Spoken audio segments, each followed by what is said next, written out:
안녕하세요. 저는 서울에 사는 30 초중반인 여성입니다. 얼마 전에 동네 미용실에 머리하러 갔는데 옆 사람들이 유튜브에서 들은 사연 이야기를 하더라고요. 다들 재밌게 듣는다고 하길래 저도 속으로 그게 뭔가 궁금했어요. 한번 찾아서 들어보니 저랑 엇비슷한 사연도 있더라고요.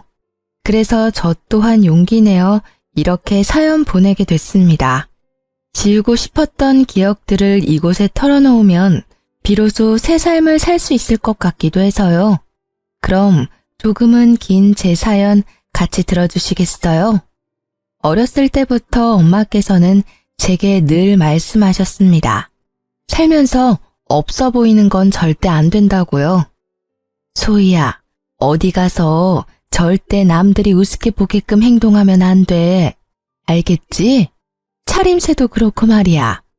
행동거지랑 겉모습이 없어 보이면 널 만만하게 보기 마련이거든. 그렇다고 너무 있어 보여도 안 돼. 그럼 이상한 똥파리 같은 것들이 항상 꼬인단다. 엄마, 도대체 그게 무슨 말이야? 뭐든 적당히 말이야. 적당히가 딱이야. 궁상 떨지 말고 그렇다고 자랑질 하지도 말고. 알겠니? 어렸을 때는 엄마 말이 이해가 잘 안 갔어요. 없어 보이면 안 되는데 또 너무 있어 보여도 안 된다는 말씀이 제겐 너무 어려웠죠. 하지만 살아보니 엄마 말씀이 뭔지 이해가 갔어요. 조금 후줄근하게 백화점에 가면 명품 매장에서 무시들 한다잖아요. 밥 먹으러 식당만 가도 조금 편한 옷차림보다 차려입은 쪽이 더 대접받더라고요. 기분 탓일 수도 있지만 그런 일들 살면서 몇 번 겪다 보니요. 자연스레 겉모습을 신경 쓰게 됐습니다. 엄청 비싼 명품 옷을 입지는 못해도 깔끔하고 격식 있는 옷차림으로 다녔어요. 늘 주름 한 점 없이 깔끔히 다림질해서요. 그랬더니 주변에서 제가 엄청 잘 사는 집안 딸인 줄 오해를 많이 하더라고요. 특히 오랫동안 다닌 회사에서는 어느 부잣집 차만 딸이라는 소문이 파다했어요. 그래서인지 결혼 정년기가 되니까 천짜리가 엄청 들어오더라고요. 물론 저는 결혼에 관심 없어서 다 거절했습니다. 소희 씨 집이 잘 산다며? 아니요, 그냥 평범해요. 에이, 소희 씨 하고 다니는 것만 봐도 딱 부잣집 공주님인데? 아, 공주님은 아니고요. 전 그냥 평범한 평민입니다.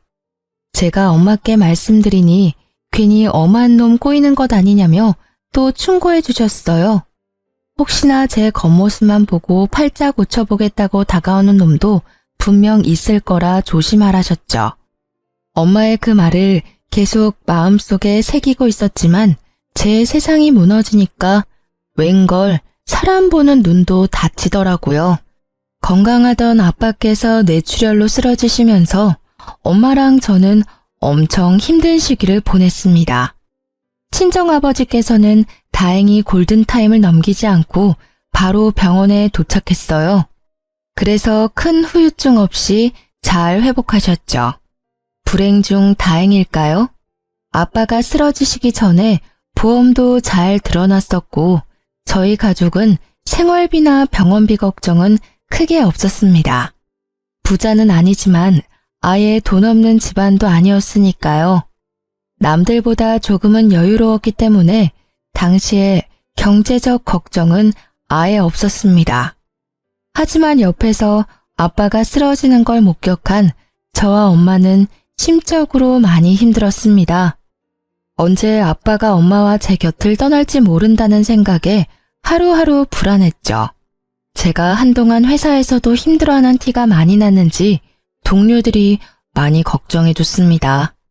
다른 부서에서도 제 얼굴을 보면 이름 모르는 사원분이 위로해주고 회사에서도 배려를 해줘서 그나마 잘 회복했어요.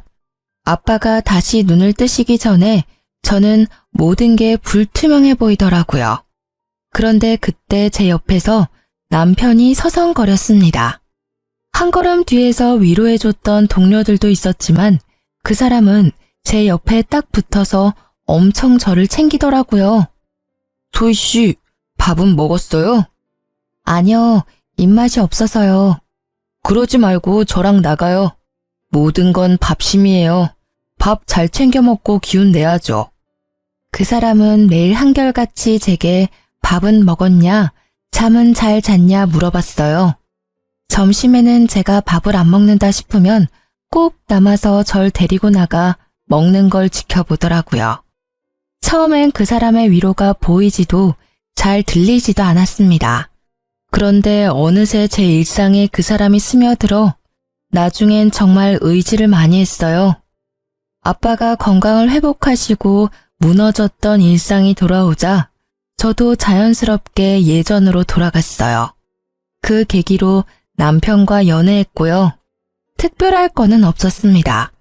남들처럼 알콩달콩 만났어요. 1년쯤 사귀고 프로포즈를 받았는데 마음 한구석 어딘가 저는 성급한 느낌을 받았습니다.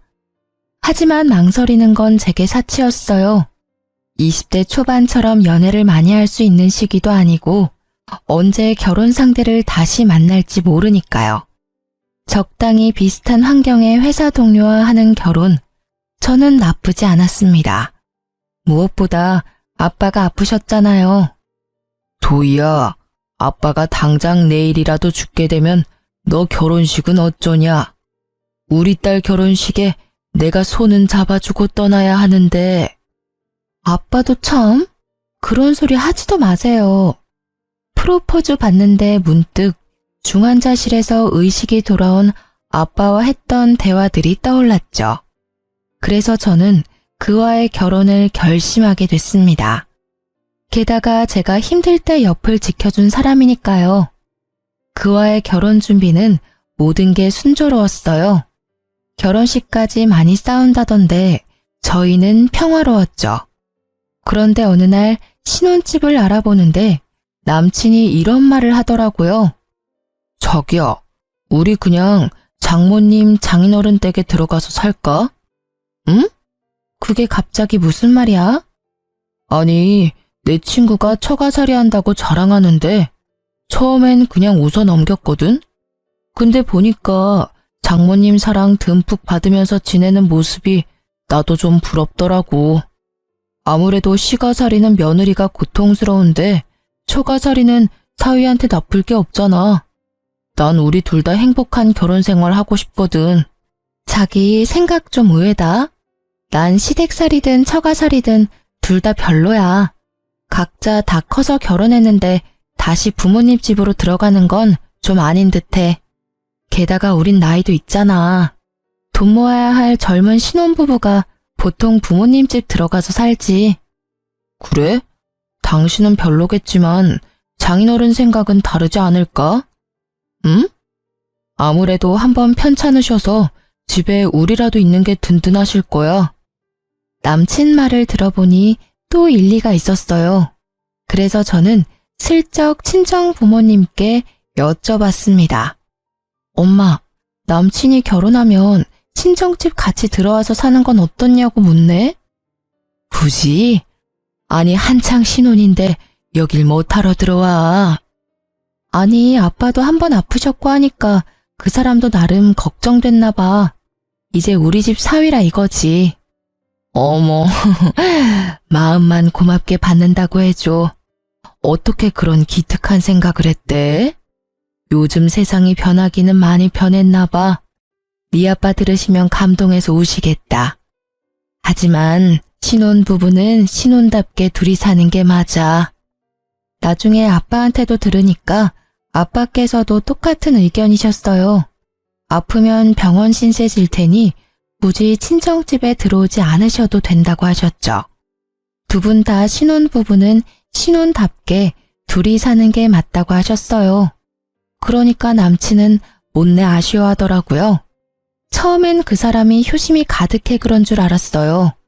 왜 그렇게 그는 아쉬워했는지는 결혼식 후에 점점 깨닫게 됐습니다. 드디어 우리가 결혼식을 끝내다니. 자기야, 아니, 여보, 고생했어. 자기도 고생했어. 우리가 드디어 진짜 부부가 됐네.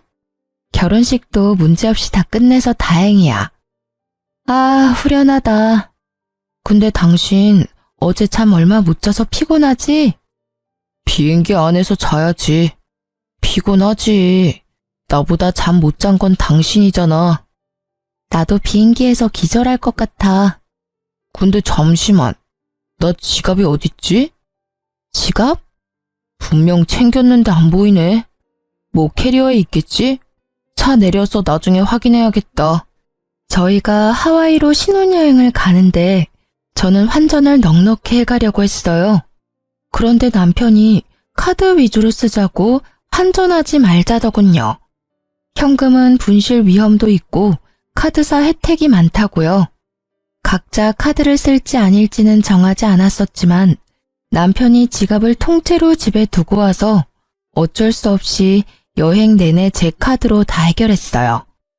조금 더 넉넉하게 환전해 올 걸.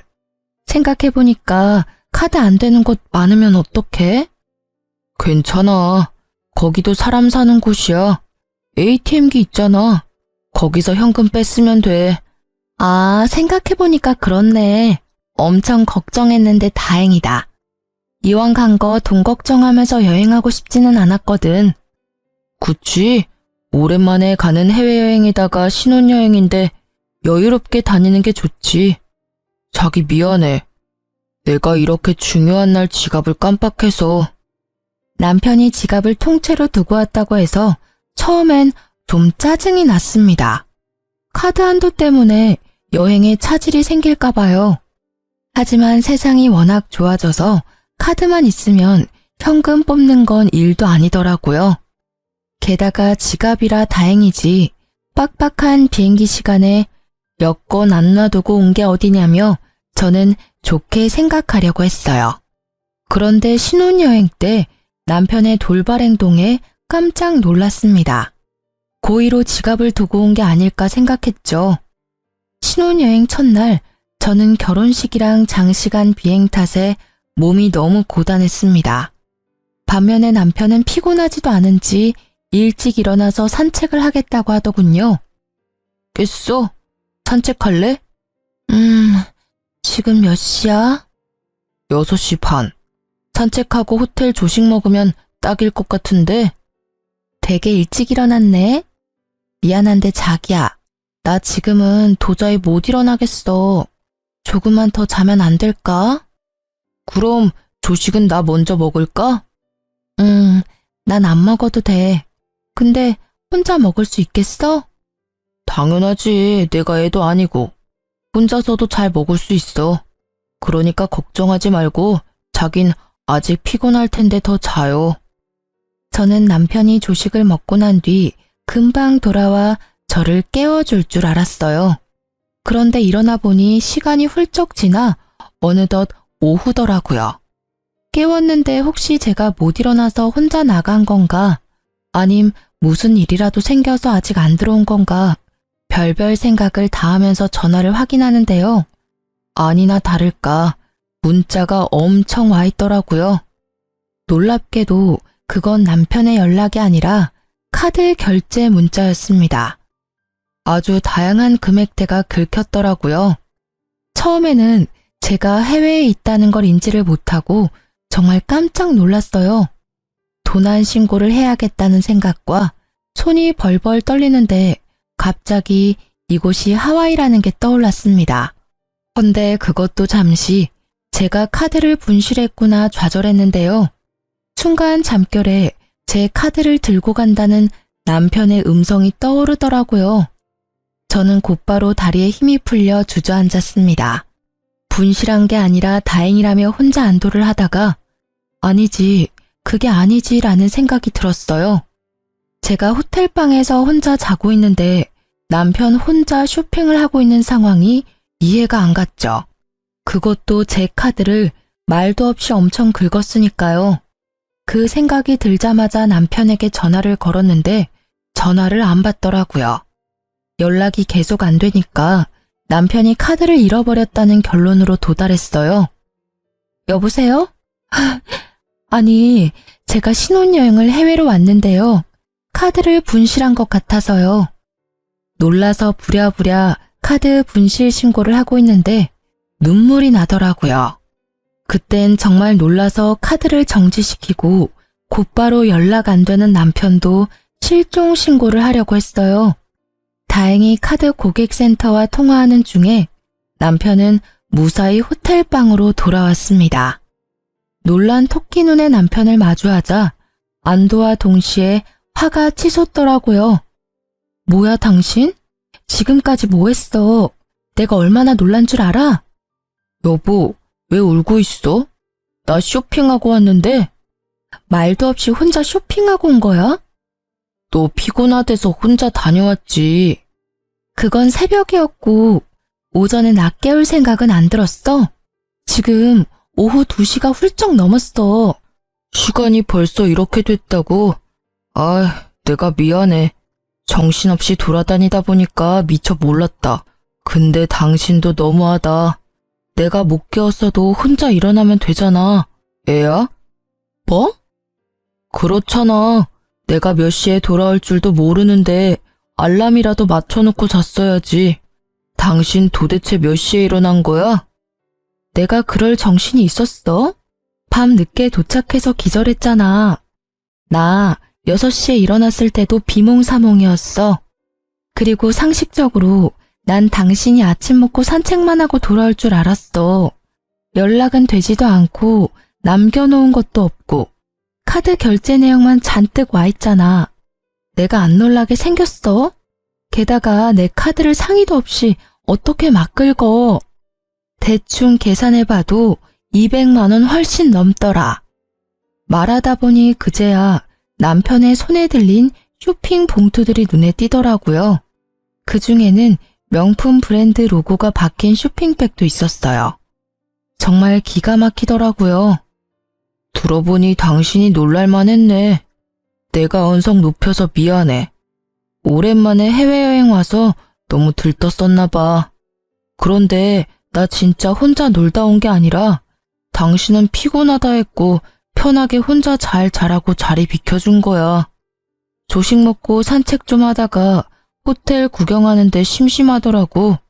그래서 잠깐 바깥 구경한다는 게 이사단이 났네. 내일도 많이 하고 또 한국보다 더 싸니까 나도 모르게 카드를 긁고 있더라. 상의 없이 카드 써서 미안. 근데 나 진짜 내 거 산 게 아니라 양가 부모님 선물이랑 기념품 산 거야. 그러니까 너무 뭐라 하지 말아줘.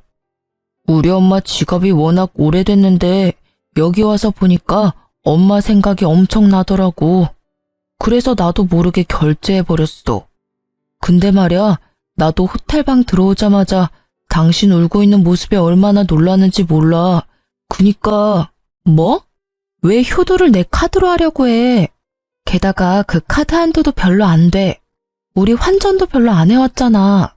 아니, 좋게 생각해서 진짜 나한테 상의하고 같이 사러 갔으면 내가 이래? 나 당신 정말 이해가 안 돼. 한도가 얼만데? 신용카드 말고 다른 체크카드는 없어? 뭐? 남편이 반성은 안 하고 제게 다른 카드가 없냐고 묻는 순간 저는 속으로 결혼식 올리고 바로 이혼해도 될까? 사람들이 엄청 뒤에서 수군거리겠지? 뭐 이런 생각을 속으로 했어요. 어떻게 배우자가 되자마자 카드를 자기 것처럼 막 쓸 수 있는지 이해가 안 됐습니다. 물론 남편이 쓴 건 남편에게 다 받을 생각이었지만요. 이 신혼여행은 망했어. 어떻게 시작부터 이래? 남은 여행 나 웃으면서 보낼 자신 없어. 자기야, 실수라고. 한 번만 화 풀어라, 응? 내가 배려 없이 굴어서 미안해. 따로 있고 싶어. 이왕 이렇게 된 거 오늘은 각자 시간 보내자. 나 생각할 시간이 좀 필요해. 여보야. 그리고 당신이 오늘 카드 쓴 거 말야. 아무리 양가 부모님 선물이라 해도 나랑 아무런 상의도 안 하고 산 거니까 환불하던지. 아님 당신이 쓴 돈들 계산해서 나한테 입금해. 아무리 부부가 됐어도 지켜야 할 선이라는 게 있는 거야. 식 올리자마자 어떻게 이래? 뭐? 입금하라니. 뭘 꼭 그렇게까지 해야 해? 입으로는 미안하다면서 아직도 정신 못 차렸구나? 그럼 나 혼자 당신이 쓴 돈 감당해야 하는 거였어? 나도 평범한 직장인이야. 매달 고정 지출비가 있는데 갑자기 그렇게 큰 돈 나가는 거 부담스러워. 부부끼리 참 치사하다. 뭐? 치사? 내가 모른 척 하려고 했는데 당신 아침만 혼자 먹은 거 아니더라? 식당에서도 카드 긁었던데 혼자 점심까지 먹고 왔지? 그게 더 말하기 싫고 나가. 방을 하나 더 잡던지 해. 아님 내가 나갈까? 알았어. 일단 자기 기분 풀릴 때까지 따로 있자. 그렇게 저는 화가 안 풀려서 신혼여행 내내 남편이랑 따로 지냈습니다. 남편 꼴도 보기 싫어서 돌아다니지도 않았어요. 그냥 호텔에만 박혀서 호텔 안에서 식사도 다 해결했어요. 남편이 무릎 꿇고 싹싹 빌어서 마지막 날쯤 겨우 화해했어요. 화해라기보다는 한국에 들고 갈 선물들 사려고 억지로 얼굴 봤네요. 어쨌든 결혼 축하하러 와준 소중한 걸음들의 보답도 해야 하고 양가 어른들 선물도 다시 준비해야 했으니까요. 남편은 정말 반성한다며 그대로 사왔던 것들 다 환불했습니다. 그래서 그때 산 게 진짜 부모님 선물이었는지 본인이 갖고 싶었던 걸 산 건지는 잘 모르겠어요. 또 그렇게 당장은 짜증나도 화해할 수밖에 없었던 가장 큰 이유는요. 신혼여행에서 돌아오는 날은 친정집에서 자야 했기 때문입니다. 친정 부모님께 안 좋은 모습 차마 보여드리고 싶지 않았거든요. 그리고 그 다음 날은 시댁에서 보내기로 했기 때문에 저는 우선 그 일정을 다 마무리하자 생각했어요. 그리고 신혼여행 때 사건을 남편과 한 번 더 제대로 짚고 넘어가야겠다 싶었습니다. 진짜 이혼할 수도 있는 문제라고 생각했거든요. 엄마, 아빠, 저희 왔어요. 왔어? 어휴, 고생했네. 즐겁게 쉬고 왔어?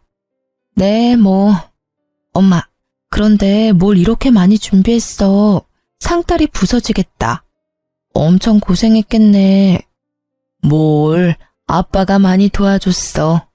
뭐 한 건 없지만 우리 딸, 우리 사위 많이 먹어. 우와, 감사합니다, 장모님. 남편은 잠깐 제 눈치를 보다가 밥을 허겁지겁 맛있게 먹더라고요. 그런 남편을 흐뭇하게 바라보는 친정 부모님을 보고 저는 마음이 좀 불편해서 잘 먹지 못했어요. 해외에서 입맛 안 맞아서 고생했어? 사위는 잘 먹는데 넌 왜 그렇게 못 먹었어? 미안해, 엄마. 힘들게 준비하셨는데. 딸이 많이 못 먹어서 속상했구나. 아니, 비행기를 오래 타고 와서 그런가 입맛이 없었어. 속이 부대끼더라고. 약 줄까? 아니, 그 정도는 아니야, 엄마. 나 괜찮아요. 근데 엄마는 이제 괜찮아? 뭐가? 엄마 결혼식 때 엄청 우셨잖아. 아이고, 그러게. 내가 기쁜 날 그렇게 울면 안 됐는데. 예쁜 딸 보내려니 그렇게 속상했어요? 당연하지. 우리 예쁜 딸 시집 보내는데 내가 안 울면 이상하지. 사위가 야속하기도 했지. 엄마는 너 좀 더 내 옆에 데리고 있고 싶었거든. 엄마께서는 갑자기 또 우셨어요. 저는 당황해서 엄마 눈물을 닦아드렸죠. 너무 울어서 남편은 밥 먹게 하고 저랑 엄마는 안방에 들어가서 마저 얘기를 나눴는데요. 엄마, 그만 울어. 나 결혼했어도 집도 가깝고 우리 자주 볼 거잖아요. 그게 말이야, 소희야, 사실 말이다. 엄마께서는 한참을 우시다가 천천히 옛날 이야기를 해주셨어요. 가슴속에 품고 있었던 이야기를 고민하고 또 고민하고 제게 털어놓으셨습니다. 제가 상처받을까봐 지금껏 숨겼었는데 이제는 다 커서 결혼도 했고 진짜 말해줘야 할 것 같았다고 하시더라고요. 뭐? 내가 엄마 딸이 아니라고? 아니긴 왜 아니야. 넌 누가 뭐라 해도 내 딸이야. 그러니까 어쨌든 엄마 말은 내가 친딸이 아니란 거잖아. 저는 2살 때 입양됐다고 합니다. 처음엔 너무 충격이었어요. 입양해서 지금껏 남부럽지 않게 잘 키워주신 부모님께 감사하기도 하고 절 버린 친부모가 원망스럽기도 했어요. 그리고 지금 결혼했으니 이혼을 하든 말든 남편에게도 이 사실을 말해줘야겠다고 생각했습니다. 그렇게 그날 엄마를 껴안고 밤새 울었습니다. 퉁퉁 부른 눈으로 시댁에 방문하니 시모는 둘이 싸웠냐고 물었습니다. 그게 싸우기는 했는데 아무튼 이 눈은 내가 이렇게 한 거 아니야, 엄마. 싸웠다고? 아니 너희 아직 혼인신고 도장도 안 말랐는데 싸웠니? 뭐 때문에? 엄마, 왜 소리를 질러요? 깜짝 놀랐잖아. 어머님, 어제 친정어머니랑 밤새 이야기해서 눈이 이래요. 죄송해요. 보기에 못났죠? 예쁜 모습 보여드리고 싶었는데. 으이그, 그러길래 여기부터 오지 그랬니? 친정부터 가고. 말은 안 했지만 나 서운했다. 친정 부모님은 둘이지만 난 혼자 잤냐. 혼자 외로운 시모부터 챙기면 어디 덧나? 죄송해요, 어머님. 저희가 거기까지 생각을 못했네요. 괜히 저희 돌아오는 날이라고 이것저것 혼자 챙기시느라 힘드실까 봐요. 친정 엄마께서 먼저 친정집 오라고 하셨거든요. 참나, 너네가 결혼한 게 뭐 그렇게 큰일이냐?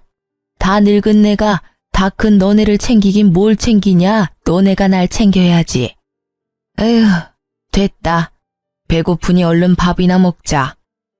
아, 네. 뭐하고 서 있냐? 네? 아이고, 배고파 죽겠으니까 얼른 밥 준비해라. 며느리로 방문한 공식적인 첫날이잖냐. 어디 네 요리 솜씨 한번 봐야지.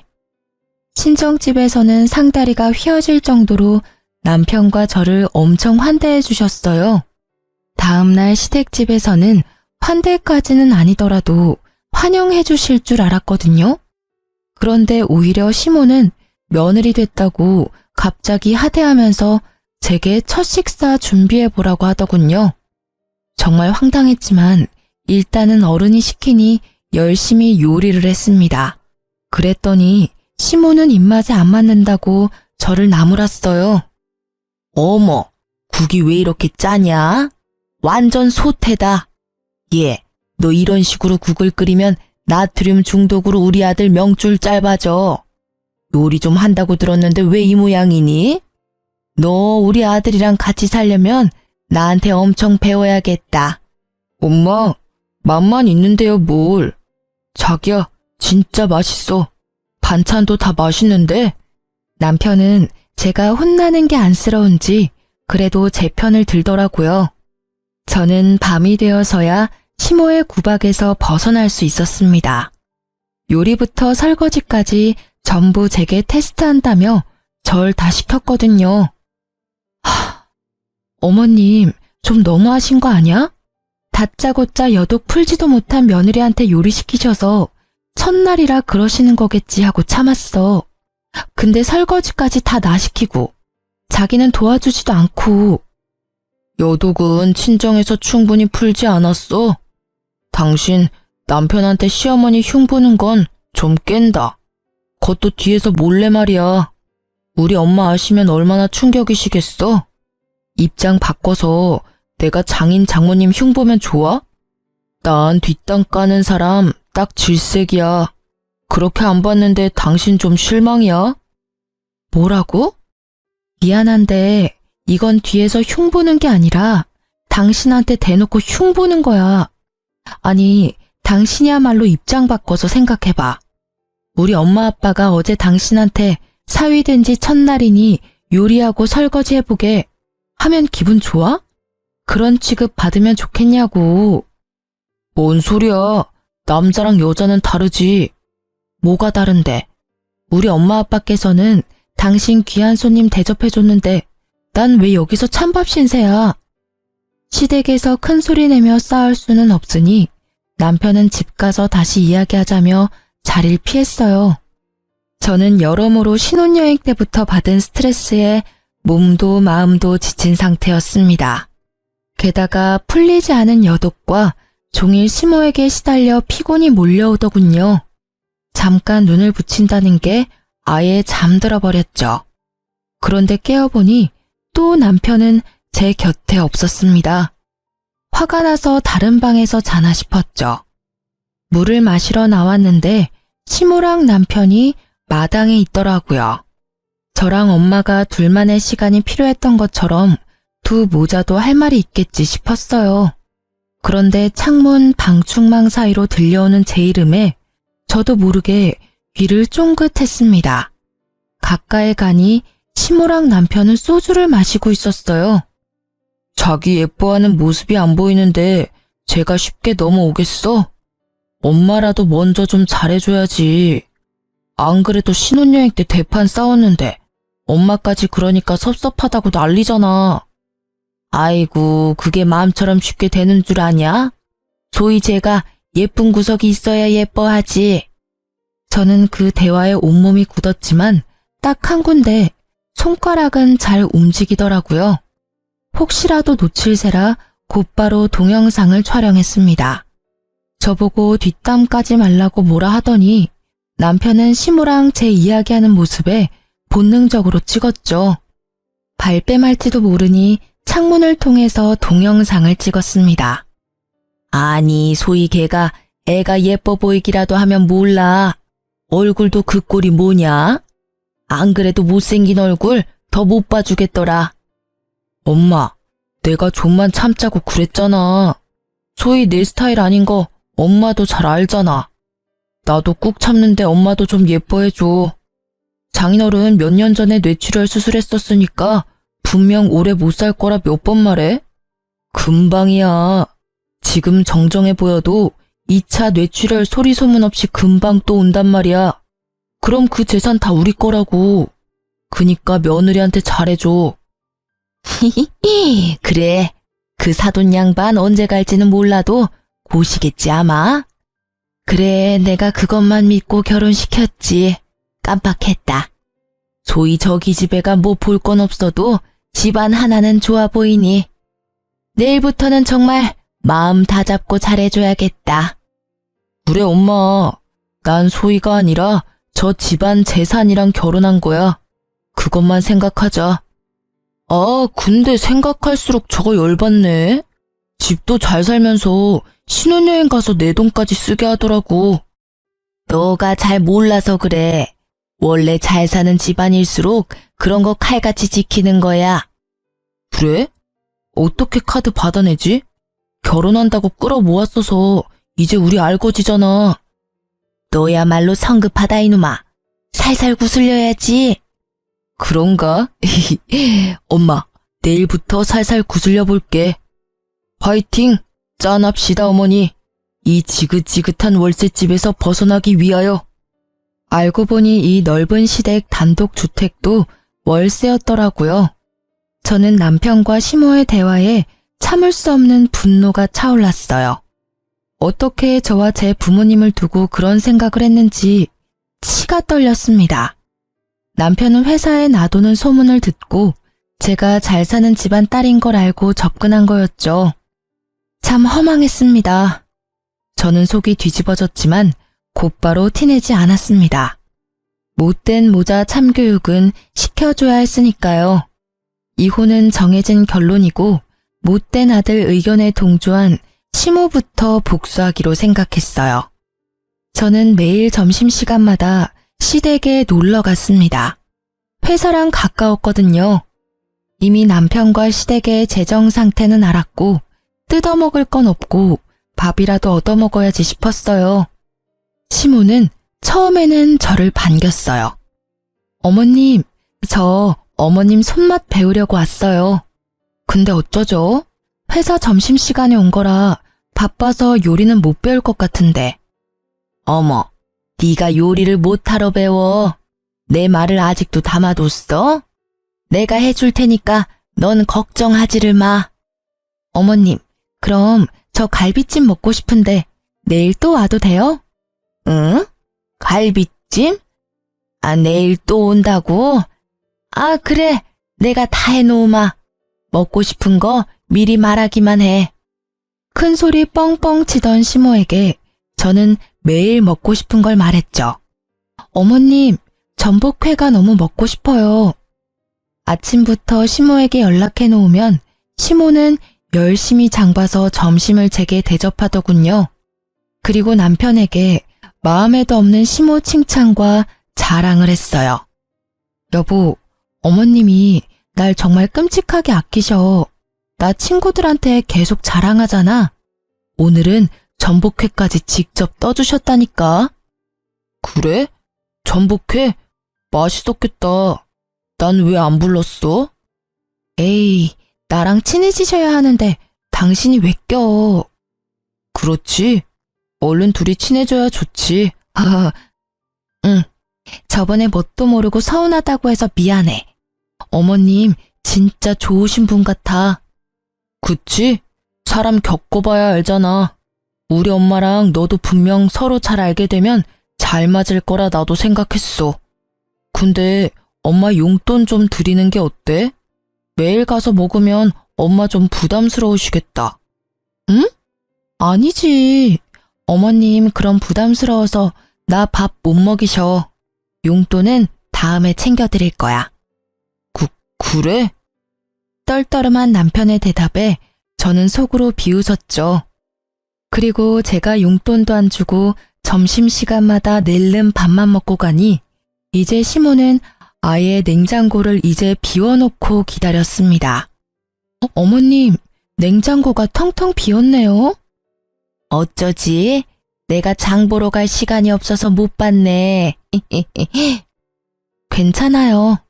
오늘 해물찜이 너무 먹고 싶은데 어머님 힘들까봐 제가 오는 길에 배달 주문해놨어요. 잘했죠? 해물찜? 내가 좋아하는 거 어떻게 알고. 아유, 고맙다. 배달 왔습니다. 네. 헉, 어머님. 응? 어쩌죠? 제가 회사에 지갑을 두고 와서요. 결제 좀 부탁드려요. 그래, 뭐 내가 일단 결제하마. 얼마죠? 네, 59,000원입니다. 거참 되게 비싸네. 그렇게 냉장고를 비워둔 시모를 위해 저는 매일 점심을 미리 주문해서 갔어요.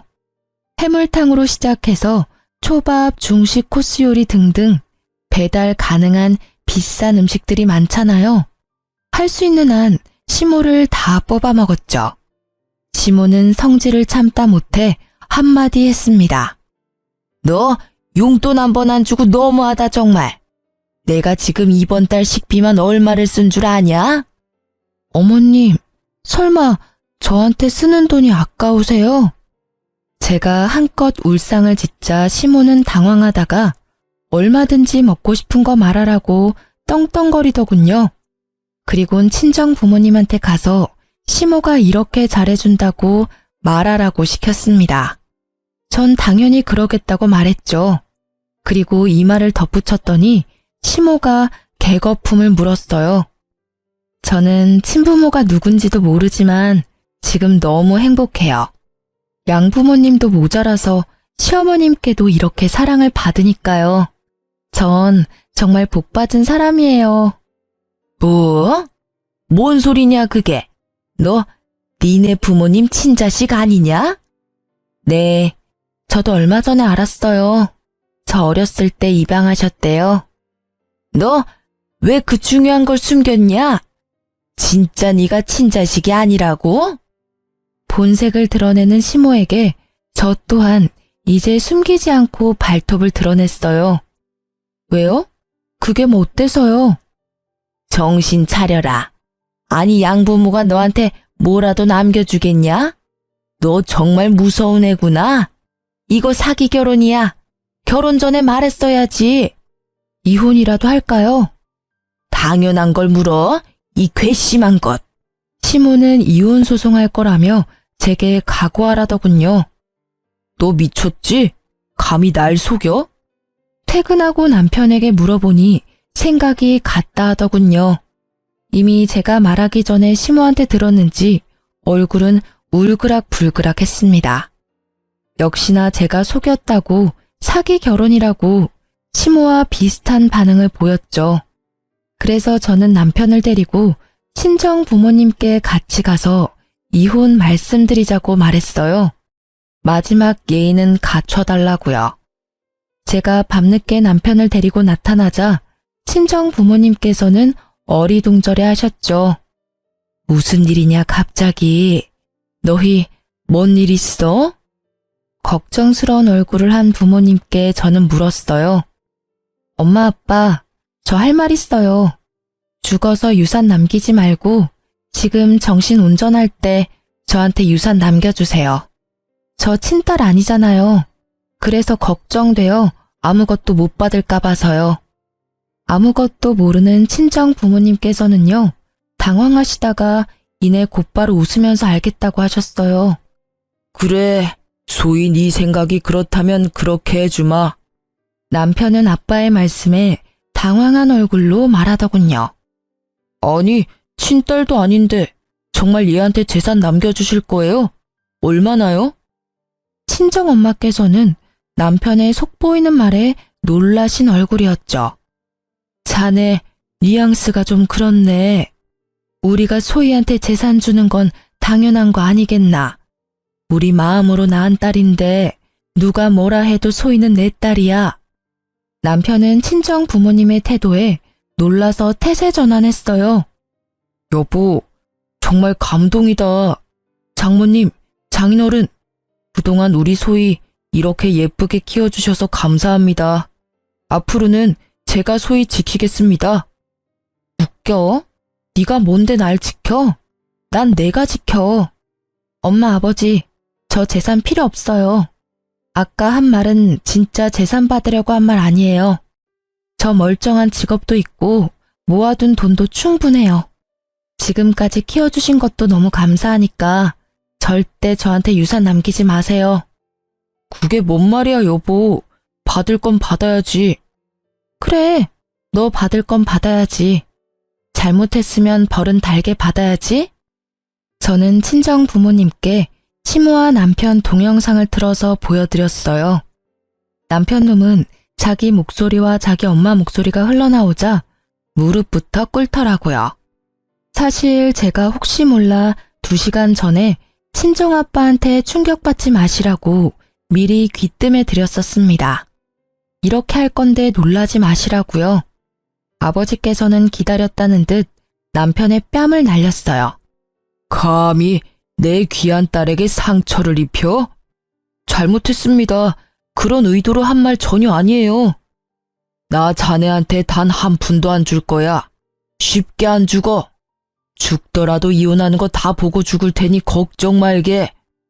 엄마께서는 손에 집히는 대로 남편에게 물건을 던지셨어요. 당장 나가. 내 집에서 당장 꺼져. 소송을 해서라도 이 부분 바로 잡을 거야. 네 놈, 네 엄마, 내가 가만 안 둬. 그렇게 남편 놈은 쫓겨나고요. 아빠와 저는 엄마를 달래드렸어요. 시모는 얻어맞고 남편을 보고 또 불이 나게 다시 남편의 손을 끌고 친정집으로 달려왔죠. 아이고, 사돈어른 잘못했습니다. 술김에 헛말이 나왔어요. 내가 이놈의 술을 끊어야지. 내 아들은 못난 애미 말에 맞장구 친 죄밖에 없어요. 아들이 정말 소희를 사랑하고 있습니다. 그렇지 아들? 네, 맞아요. 저 정말 소희 사랑합니다. 손이 발이 되도록 빌면서 시모와 남편은 한 번만 봐달라고 했습니다. 한 번 속지 2번 속겠어요. 너 보니까 왜 처음부터 처가살이 타령한지 알겠다. 소름 돋아. 우리 엄마 아빠 집에 들어와서 무슨 짓 하려고 그랬니? 절대 아니야. 소희야, 그런 거 절대 아니야. 변명은 법정 가서 하던가. 저와 친정 부모님은 끝까지 그 둘을 외면했습니다. 나가라고 끌어내도 안 돼서 경찰까지 불렀죠. 그렇게 결국 이혼 소송은 제 승리로 끝났습니다. 명확한 유책 사유가 남편에게 있었으니까요. 시댁에서 찍은 동영상 증거도 신혼여행 때 진상짓했던 카드 내역서도 제게 유리하게 작용했어요. 남편과 시모는 비싼 전원주택 월세 감당 못해서 쫓겨났더라고요. 부동산 직원한테 들어보니 원래부터 두 모자는 원룸에서 살았다고 합니다. 저랑 결혼하려고 전원주택에 무리하게 들어가선 단기 월세살이를 한 거죠. 전 남편과 이혼 소송 중에 회사에서 마주치는 게 너무 싫었는데요. 마침 타이밍 좋게 전 남편은 회사에서 잘렸습니다. 전 남편은 돈 무서운 줄 모르고 결혼 전에 회사 동료들한테 야금야금 빌린 돈들이 있었나 봐요. 안 갚고 배째라는 시기라 크게 한바탕 난리가 났어요. 하마터면 저까지 피해 입을 뻔했네요. 그나마 결혼 전 빌린 돈이라 저는 엮이지 않았네요. 회사에 제가 관련되지 않은 거라 소명하느라 골치 꽤 아팠습니다. 이혼 후에 오픈하려고 했는데 결국 이혼 전 소송 중인 것도 다 오픈했습니다. 전 남편 아주 빚더미에 오르고 근처 아파트 공사 현장에서 일하는 걸 누가 봤다는 소문만 들었네요. 그거라도 열심히 해서 어서 회사 사람들 돈부터 갚았으면 좋겠네요. 괜히 저도 얼굴 보기 껄끄러워졌거든요. 제 잘못 없는 거 알았는데도 일부분의 사람들은 은근히 여유 있는 제가 책임지길 원하는 사람도 있더라고요. 하지만 제가 사기 결혼까지 당하고 돈까지 갚아야 하나요? 저는 딱 잘라 거절했습니다. 전 시모는 얼마 전에 회사 근처 국밥집에서 봤어요. 주방에서 땀 범벅이 되어 설거지하고 있더라고요. 이사도 안 갔는지 제 회사 근처인 걸 알면서도 이곳에서 일하는 게 웃겼죠. 같은 동네 살면 참 이런 점이 웃겨요. 좋은 마음은 아니고 저도 사람인지라 쌓인 한이 있잖아요. 국밥집 사장님께 설거지하는 이모 힘들어 보인다고 고생하시니 이모님 팁이라도 드리라고 10,000원을 드렸습니다. 이모, 저기 마음씨 착한 분이 10,000원 팁이라며 주셨어. 아이고, 고맙습니다, 손님. 제 얼굴도 안 보고 연신 고맙다고 고개를 조아리는 전 시모였어요.